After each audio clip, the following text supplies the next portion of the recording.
Do you consider yourself smart?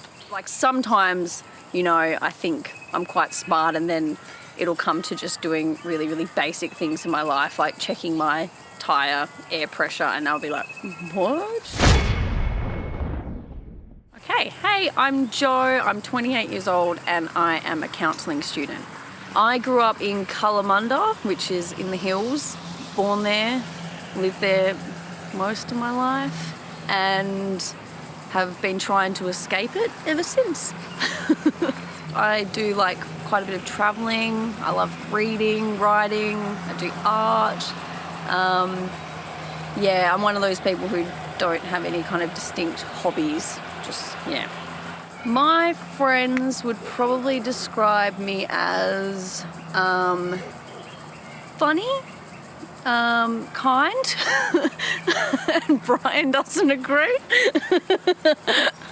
I think for someone meeting me for the first time, it might be different because I can be a little bit reserved at first, so they might kind of mistake me for a bit of a biatch. The most courageous thing I have ever done, I would say, was deciding to do my exchange semester at university in Mexico and then going and travelling around Central America as a single white female for about 2 months before that. So yeah, that was definitely a big concern for a lot of my family members, but I survived. The nicest thing I've ever done for someone else was offering Brian Stewart my friendship. My sister, she growing up used to be very bad with her money, and so she'd always kind of get me birthday presents, which consisted of like some incense sticks or a dream catcher or whatever. And I used to try and buy her love and get her like concert tickets and paid for her to go to Dreamworld and all that kind of stuff. So I guess, and she was still nasty to me after that anyway, but I just kept going. Are you guys close? We are now, yeah, now that she has a bit more money.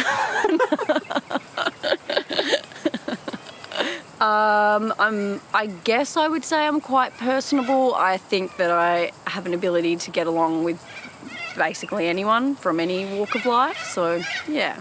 I would be most proud of probably completing my masters when there were a few people in my cohort that really challenged my ability to stick with it. I'm not one of them. Good. I'm really stubborn. I need to see things through completely, even if it's at the detriment of myself. And I guess I have always been someone that will give anything a go. I like challenging myself. Yes, I do consider myself competitive. I get that trait from my dad, unfortunately, and I am almost obnoxiously competitive at times up until the point when I realise I'm losing. Then I start to give off the impression that I don't care anymore. But it's all a lie, I care. I do consider myself resilient. Yeah, I do. I think I came to that realisation only quite recently. I used to think I was a bit of a baby, but I've overcome some stuff. What have you overcome? Oh gosh, not even my therapist knows that. My biggest regret in life, I think, was going to America when I was an emo and and deciding it was not cool to go and actually look at the Grand Canyon, so I stayed in my hotel room. Why did you think it was not cool? Oh, because emos don't like going outside, obviously. Challenges that I face in my daily life, yes. I think that I'm naturally a lazy person, so I have to force myself to be motivated and achieve every single day. Do I feel like I have something to prove? Yeah, definitely.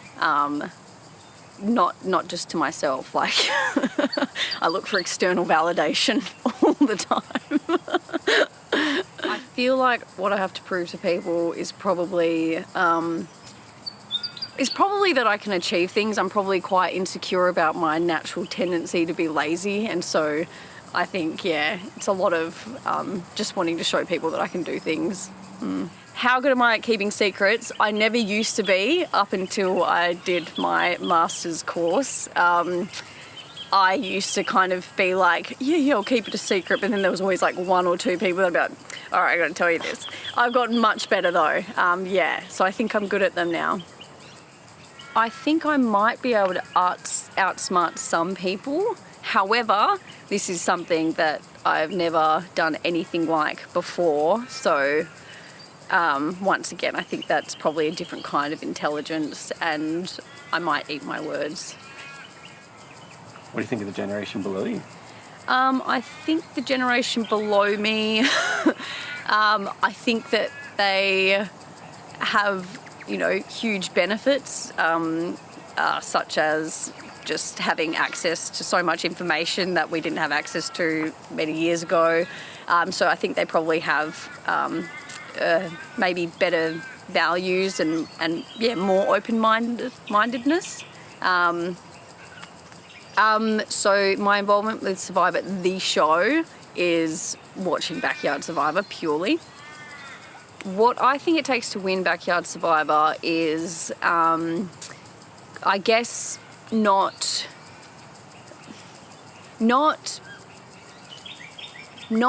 I guess going under the radar in many ways, but doing that in a very strategical way.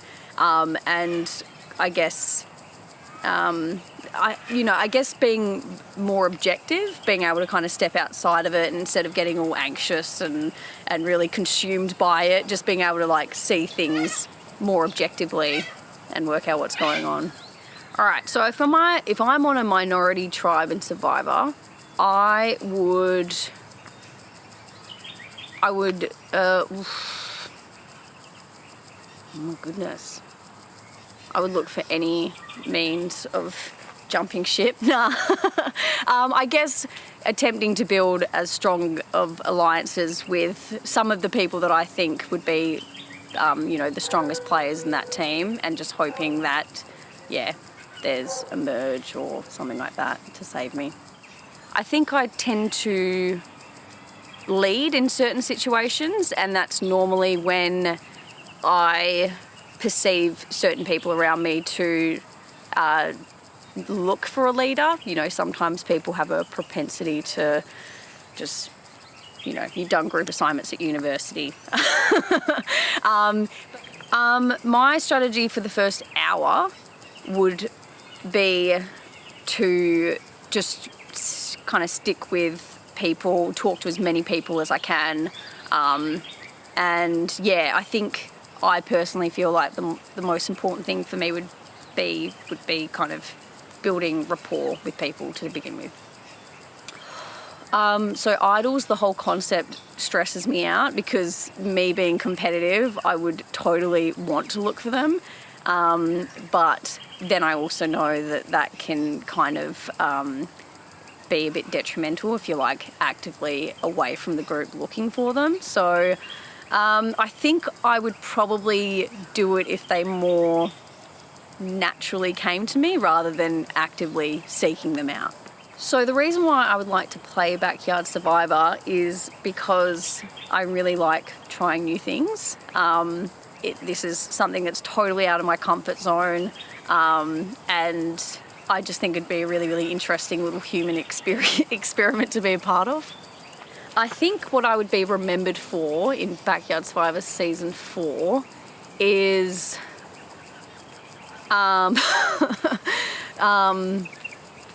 probably swearing a lot. I'm sorry. I'd try not to. Probably just being nice and funny to people. I don't know. Yeah. The nicest compliment I've ever received. I don't know. The thing is, I think sometimes compliments, when you receive them, you can kind of tell that they're not very genuine. So I think something that someone said to me that actually made me feel like they really meant it was commenting on how strong they thought I was. mentally. Yeah, that kind of had an impact on me. Did they make you? No. This was on MSN. I think I have flirted to get my way before. I could say unintentionally, but I don't believe that for a second. I think everyone does flirt to get their way at certain points. Sometimes because I get a bit socially anxious, I can find that I'm really in my head sometimes when I'm doing, activities that normally people would find quite enjoyable. And then I reflect on that and I'm like, I wasn't really even present. I was just kind of caught up in how I was coming across. Yeah. The most mischievous thing I've ever done, I can't think of the most mischievous thing I've ever done because there'd probably be stuff that I wouldn't want to mention on camera. But one that comes to mind, my friend just got gifted this doll for her 30th birthday. Really the most disturbing thing ever, and it's like on a little stand, and it's like a baby, and it's covered in all this it looks like something you would see at a satanic ritual of kinds, and she had to pretend that she really liked this doll and that kind of thing. And anyway, now it's sitting in our house, and I was like a bit pissed off that it had to sit in our house, so now I kind of place it around the house to terrify her, and that gives me a lot of kicks. Yeah. What being beautiful means to me, it's definitely, this is going to sound corny, but it's definitely an inside kind of personality that I look at. I've met some people who are aesthetically extremely attractive, spent a few moments with them, and they're now the ugliest thing ever. And on the flip side of that, spent time with people who probably weren't that attractive and have gotten to know them, and they really are the most beautiful people ever. So I really think it's an internal thing, beauty. Yeah. Do you think rules are meant to be broken? I think some rules are meant to be broken, definitely. I think... Sorry, we'll just wait for that. Oh, yeah.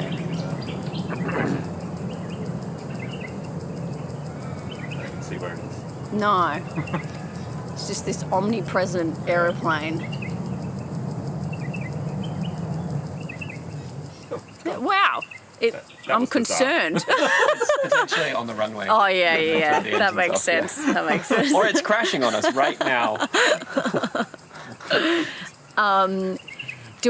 Yes, okay. I do think rules are made to be broken, definitely. I think sometimes rules are kind of conflicting with my own moral values and that sort of thing. So I try to do the right thing, and at times it's not what the rules are. Internal critic wise, give myself the hardest time ever. And if I achieve something, I get like momentary enjoyment and like, oh yeah, I'm pretty capable. And then that dwindles and goes away, and then the internal critic. Yeah, basically I am just the biggest bully ever, and the things that go on inside my head are not healthy. Winning Backyard Survivor would be really special for me, I think, because as I said, it's something so out of my comfort zone. I have no expectations of myself and how well I think I'm going to do, because as I said, I've never done something like that before, so I don't know how I'm really going to be. But yeah, just to kind of walk away from that, and even getting a bit further than, the first few eliminations would be really special for me. If I was the first one voted out, I would probably, I think I'd take a bit of a blow from that. Yeah, I would pretend like I don't care, but then I'd go home and cry and eat like a tub of Ben and Jerry's or something. Yeah. After the game, someone's upset about how you played. Oof. What would you say to them?